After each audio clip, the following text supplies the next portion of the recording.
अखाड़ों की जो शौर्य गाथा है, शिवाजी की जो शौर्य गाथा है, लोगों के अंदर वो शौर्य पैदा करके ही इस भारत को हिंदू राष्ट्र बनाया जा सकता है, कानून से संभव नहीं। अठावले जी के रूप में इनके समस्त कार्यकर्ताओं को देखता हूं, वो चेहरे का तेज, उनके कार्य करे संकल्प की शक्ति, वह संकल्प की शक्ति सनातन संस्था का विचार जिस दिन हर हिंदू के बीच में आ जाएगा, अपने आप ये हिंदू राष्ट्र बन जाएगा।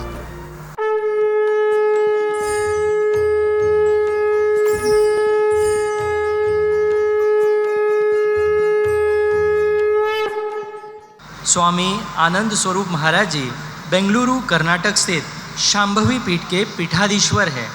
आप राष्ट्र धर्म के पुनर्स्थापना हेतु कार्यरत हैं। स्वामी आनंद स्वरूप महाराज जी, इनका सम्मान सनातन संस्था के धर्म प्रचारक संत पूजनीय रामानंद गौड़ा जी करेंगे।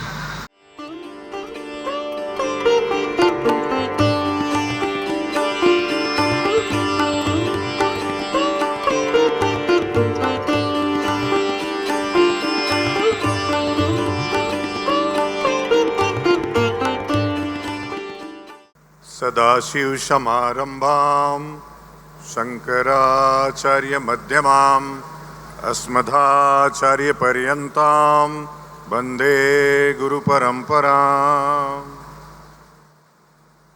आज मंच पर इस सनातन राष्ट्र शंखनाद उत्सव कार्यक्रम में इस कार्यक्रम की अध्यक्षता कर रहे अखाड़ा परिषद के यशस्वी अध्यक्ष पूज्य श्री रविंद्रपुरी जी महाराज, आनंद अखाड़े के आचार्य महामंडलेश्वर पूज्य श्री बालकानंद गिरी जी महाराज, पूज्य श्री राजू दास जी महाराज, इंडोनेशिया से पधारे संत श्री,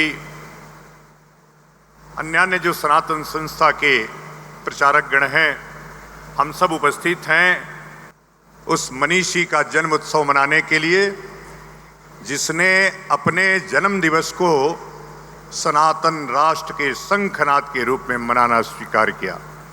इतनी बड़ी बड़ी बातें हुई, मैं तो बहुत समझदार आदमी नहीं हूं।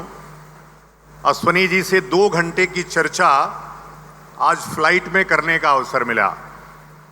मैंने कहा समाधान क्या है? समाधान बताए नहीं, कानून बदलना पड़ेगा।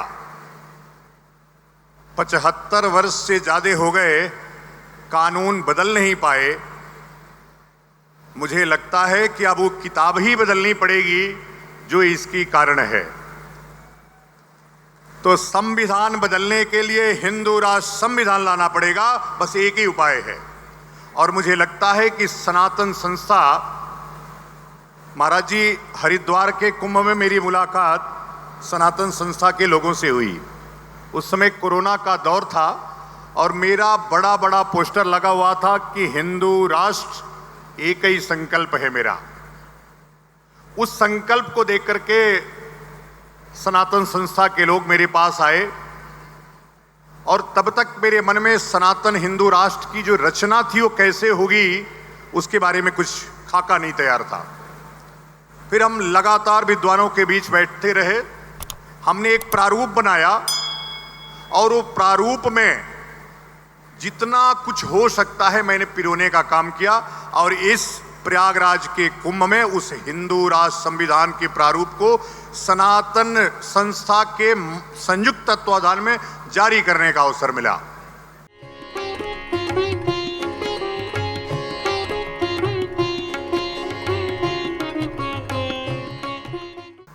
और मुझे लगता है, देखिए, एक ही समाधान है। अगर समाधान कानून होता तो पाकिस्तान नहीं बनता। उन्होंने बार बार नारा लगाया, हंस के लिया पाकिस्तान, लड़के लेंगे हिंदुस्तान, और वो अपना काम लगातार कर रहे हैं। आज भारत के कई राज्य, जहां मैं रहता हूं, उत्तराखंड में जहां से महाराज जी आते हैं, वैसे तो मेरा मुख्यालय बेंगलोर में है, लेकिन ज्यादा मैं हरिद्वार में रहता हूं जहां अखाड़ों का मुख्यालय है। और जहां तक मेरी जानकारी है, पृथ्वीराज चौहान के बाद जब हिंदू सेनाएं मारी गईं तब अखाड़े का जन्म हुआ। और अखाड़े का जन्म हुआ, आज भी मैंने एक किताब लिखी है अखाड़ों का गौरवशाली इतिहास। मैं इस मंच के माध्यम से अखाड़ों के सबसे बड़े नेता हमारे मंच पे बैठे हैं, उनसे आग्रह करना चाहता हूं, बस जरूरत है अखाड़ों के पुनर्गठन की। एक बार आप हुंकार भरेंगे, भारत हिंदू राष्ट्र हो जाएगा, मुझे विश्वास है। लेकिन जब तक हम सत्ता के चरणों में बैठे रहेंगे तब तक वो हुंकार भर नहीं पाएंगे। तो सत्ता से बाहर निकलना है, अपनी हुंकार पैदा करनी है। कुंभलगढ़ आज भी इतिहास है, सन्यासियों का किशोर गाथा गा रही है। तो इसलिए अखाड़ों की जो शौर्य गाथा है, शिवाजी की जो शौर्य गाथा है, लोगों के अंदर वो शौर्य पैदा करके ही इस भारत को हिंदू राष्ट्र बनाया जा सकता है, कानून से संभव नहीं है।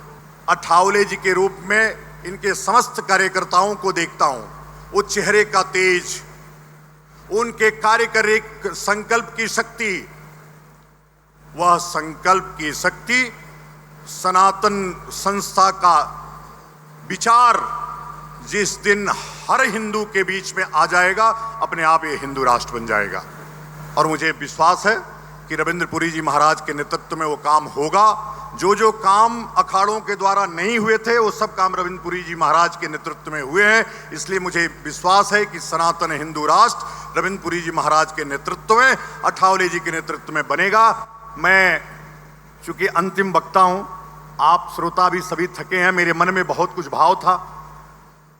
मंच पर मंत्री बैठे थे, मंत्री कह रहे थे कि अब तो वैसी भी भारत माता की जय बोलने लगा है। कहां बोला?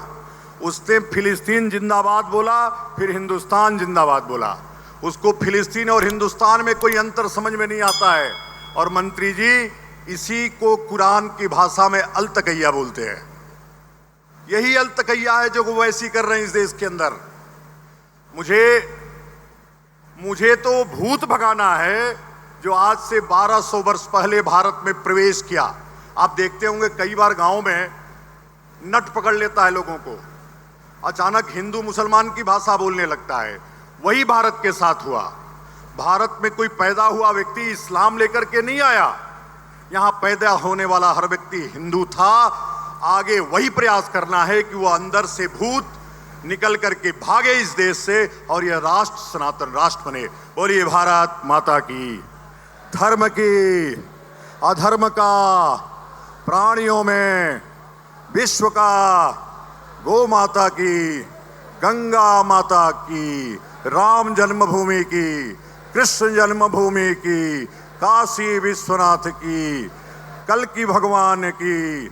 नमः पार्वती पतये हर हर जय तू जय तू हिंदू राष्ट्रम, जय तू जय तू हिंदू राष्ट्रम।